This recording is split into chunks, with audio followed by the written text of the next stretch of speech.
primeira pergunta do Ronaldo diz assim: se o diabo tem a aparência monstruosa com chifre e tridente, ou se ele tem uma aparência normal, pastor? Ora, é preciso termos conhecimento de que a figura que aqui é descrita pelo Ronaldo como sendo ele, o diabo, uma pessoa monstruosa, portando chifres e tridentes, na verdade é uma pintura, se assim podemos dizer, ou gravura medieval. Corpo escamoso, pés de cabra, rabo e um tridente nas mãos. 2 chifres na cabeça. Não é assim que a Bíblia apresenta este ser. Ele, sendo um espírito, ele não é visível a olhos humanos, mas ele pode agir de forma tão sutil que leva pessoas a ficarem engodadas e caírem nos erros por ele promovido. Nós temos aqui o apóstolo Paulo falando na sua segunda carta aos Coríntios, capítulo 11, versículo 14, dizendo: não é maravilha porque o próprio Satanás se transfigura em anjo de luz. Então a sutileza dele é tanta que ele se transfigura em anjo de luz. Pode parecer até resplandecente como se fosse um anjo, mas na verdade ele não é. Ele se transfigura. Daí porque existem pessoas dominadas, orientadas, que agem, como diz ainda o apóstolo, no campo religioso. Tais falsos apóstolos são obreiros fraudulentos, transfigurando-se em apóstolos de Cristo. Então, move pessoas que são dirigidas por ele para agir dolosamente no campo espiritual e levar pessoas à perdição. É o caso também do nosso texto citado de 1 Timóteo 4, versículo 1, quando Paulo declara da apostasia, infidelidade à fé cristã, que iria se dar em profusão em nossos dias. O Espírito expressamente diz que nos últimos tempos alguns apostatarão da fé, dando ouvidos a espíritos enganadores e a doutrinas de demônios. E nós estamos observando esse acontecimento dentro do que nós chamamos hoje o neopaganismo. O que é o neopaganismo? É um novo modo de o paganismo entrar nos meios da civilização atual. Então nós lemos na Bíblia Sagrada que quando Deus orientou o povo para entrar na Terra Prometida, avisou sobre os problemas espirituais que havia no meio daquela geração de pessoas. Nós temos o capítulo 18 do livro de Deuteronômio, versículo 9 em diante, Deus advertindo para não adotar os costumes pagãos daquela gente. E nos dias modernos, nós temos novos tipos de ídolos, que são astros de TV, de novelas, que de uma hora para outra são guindados a uma posição tão alta que são reverenciados como se fossem próprios deuses. diante dos seus fãs e assim cultuam com dedicação a essas pessoas modernas que se destacam no mundo do esporte, no mundo do cinema, televisão, e são verdadeiros ídolos para as pessoas que se vestem como as pessoas se vestem, adotam costumes, linguagem, são verdadeiros adoradores, e tudo isso é maquinação diabólica. Ele não se apresenta com figura, mas ele age na vida das pessoas, e assim como diz o apóstolo, que não devemos ignorar os seus ardis. 1 Pedro 5,8, o diabo, vosso adversário, anda como um leão rugidor, buscando a quem possa tragar. Cuidado. E Jesus recomendou duas coisas. Mateus 26:41. Vigiai, a primeira. Segunda, orai. A segunda, vigiai a primeira, orai a segunda. Para que não entreis em tentação. E a grande jogada do diabo nestes últimos dias é que tem levantado entidades religiosas que negam a sua personalidade. O que é o diabo, diz alguém? O diabo é uma personificação do mal. E negam que ele seja uma pessoa, quando na Bíblia aponta que ele não poupou o próprio Jesus. Conversou, dialogou com Jesus, fez 3 tentativas de derrubar Jesus, uma das quais ele disse que o mundo todo lhe pertencia e que ele estava disposto a cedê-lo a Jesus com uma condição, que Jesus prostrado, de joelhos o adorasse. E Jesus o repreendeu: vai-te, Satanás, porque está escrito, ao Senhor teu Deus adorarás e a ele servirás.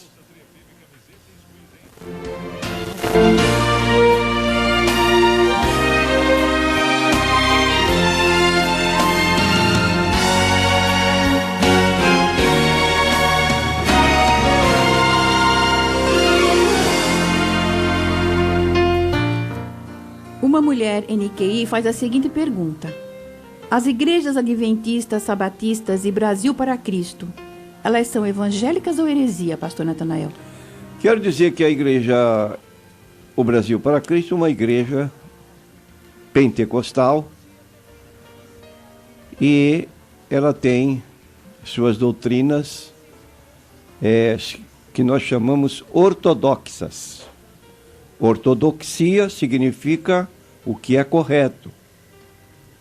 Agora, no que concerne às igrejas adventistas e sabatistas, já não ocorre o mesmo. Porque todo cristão tem uma fonte de autoridade única. Qual é a fonte de autoridade religiosa de um cristão? É a Bíblia Sagrada. E a Bíblia adverte que nada acrescentemos e que nada tiremos da Bíblia Sagrada. Está no livro do Apocalipse 22, 18 e 19. É um versículo muito conhecido de todos os leitores da Bíblia, e diz assim o texto: porque eu testifico a todo aquele que ouvir as palavras da profecia deste livro que, se alguém lhes acrescentar alguma coisa, Deus fará vir sobre ele as pragas que estão escritas neste livro. E se alguém tirar quaisquer palavras do livro desta profecia, Deus tirará sua parte do livro da vida e da cidade santa e das coisas que estão escritas neste livro. Ora, o adventismo, ele tem duas fontes de autoridade religiosa. Primeiro, a Bíblia Sagrada. Mas poucas pessoas conhecem ou sabem que, paralelamente à Bíblia Sagrada, existem os chamados escritos de Ellen G. White. Então se define como dogma, como conceito de fé, que os escritos de Ellen White são de uma inspiração divina igual a dos escritores da Bíblia Sagrada. Colocam em pé de igualdade a autoridade tanto da Bíblia como dos escritos de Ellen White. Isso é doutrina de fé exposta para quem quiser tomar conhecimento. A ponto de, se uma pessoa se apresentar para o batismo, ela vai ganhar um formulário onde vai responder a pergunta: crê no espírito de profecia? Segunda pergunta na mesma linha: quantos livros já leu? Essa expressão, crê no espírito de profecia, significa que Ellen White, nos seus escritos, e alegam que ela escreveu cerca de 25 milhões de palavras, tem a mesma autoridade, que a pessoa não se restringe apenas ao conhecimento da Bíblia, mas ela deve conhecer e aceitar como revelações divinas os escritos de Ellen White. Ora, quem examina um livro como O Grande Conflito, Parábolas de Jesus, O Desejado das Nações, vai notar que existem certos pontos doutrinários que conflitam abertamente com a Bíblia Sagrada. Por exemplo, nós temos uma expressão que aparece na Bíblia em Hebreus capítulo 1, versículo 1, que diz assim: havendo Deus antigamente falado muitas vezes, de muitas maneiras aos pais pelos profetas, a nós falou-nos nestes últimos dias pelo Filho. Troca-se a palavra filho por espírito de profecia. A nós falou-nos nestes últimos dias pelo espírito de profecia, que são os escritos de Ellen White. Fora isso, nós temos as profecias que ela fez, que não se ajustam à Bíblia Sagrada. Por exemplo, ela profetizou que em 1844 a porta da graça tinha fechado para sempre. Dali para frente, depois de 22 de outubro de 1844, nenhuma pessoa mais poderia encontrar a salvação, porque Jesus tinha cessado com o seu trabalho de advogado. Como poderia alguém ser salvo?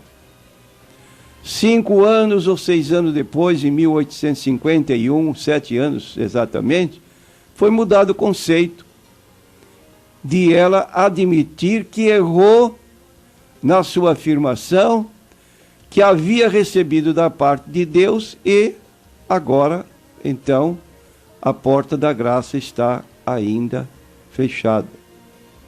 Ela diz que ouviu a voz de Deus e mais 144 mil com ela, que anunciaram o dia e a hora da volta de Jesus. Se eu dissesse para você na rádio que eu descobri o dia e a hora da volta de Cristo baseado em cálculos cronológicos, o que você diria de mim? Aceitaria que me foi revelado o dia e a volta do Senhor Jesus Cristo? Se você fosse um cristão bíblico, se lembraria de Mateus 24:36. Daquele dia e hora ninguém sabe. Como é que o pastor Natanael conseguiu descobrir? E assim aconteceu com ela. E depois de interrogada, ela disse: ouvi o dia e a hora, mas não tinha lembrança nenhuma depois que saí da visão. Quer dizer, esqueceu do dia e da hora. Então tenhamos cuidado, porque há pessoas lá que são tão incautas, não leem, não examinam, e eu tenho o costume de não apenas ouvir, ler em livros contrários, mas fazer a pesquisa na própria fonte.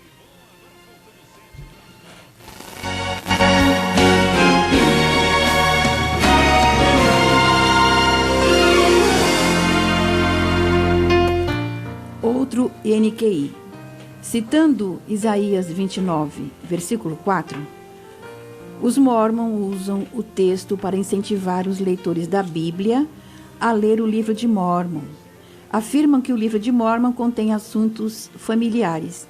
É correta essa interpretação, pastor? Bom, no livro de Isaías 29, versículo 4, diz assim: Então serás abatida, falarás de debaixo da terra, a tua fala desde o pó sairá fraca, e será a tua voz de debaixo da terra como a de um que tem espírito familiar, e a tua fala assobiará desde o pó. Realmente, quando os mormons conversam conosco, eles não apresentam, a princípio, o livro de Mórmon. Primeiro vem com a Bíblia. E citam a Bíblia, provando, através de citações isoladas, que a Bíblia faz referência ao surgimento do livro de Mórmon. Como disse, os missionários se valem desse texto de Isaías 29:4 para incentivar os leitores da Bíblia a lerem o livro de Mórmon também. Eles dizem assim: cremos ser a Bíblia a palavra de Deus, o quanto seja correta a sua tradução. Cremos também ser o livro de Mórmon a palavra de Deus. Isso naquele cartãozinho de visita que nos oferece, estão lá os artigos de fé, e o que eu estou citando está num daqueles conceitos de fé. Ora, com isso, há pessoas então dizem: puxa, mas a Bíblia fala do livro do Mórmon. Então, queremos dizer que quando eles dizem que o livro contém um espírito familiar, e interpretam que espírito familiar são assuntos que nos são, o que são a eles familiares, pai, mãe, no seu tratamento recíproco, filhos, etc. Na verdade, eles estão se referindo a um espírito de origem demoníaca. Então, queremos dizer que a expressão que aparece na Bíblia, espíritos familiares, se refere à prática da mediunidade ou à comunicação de supostos espíritos de mortos com os vivos.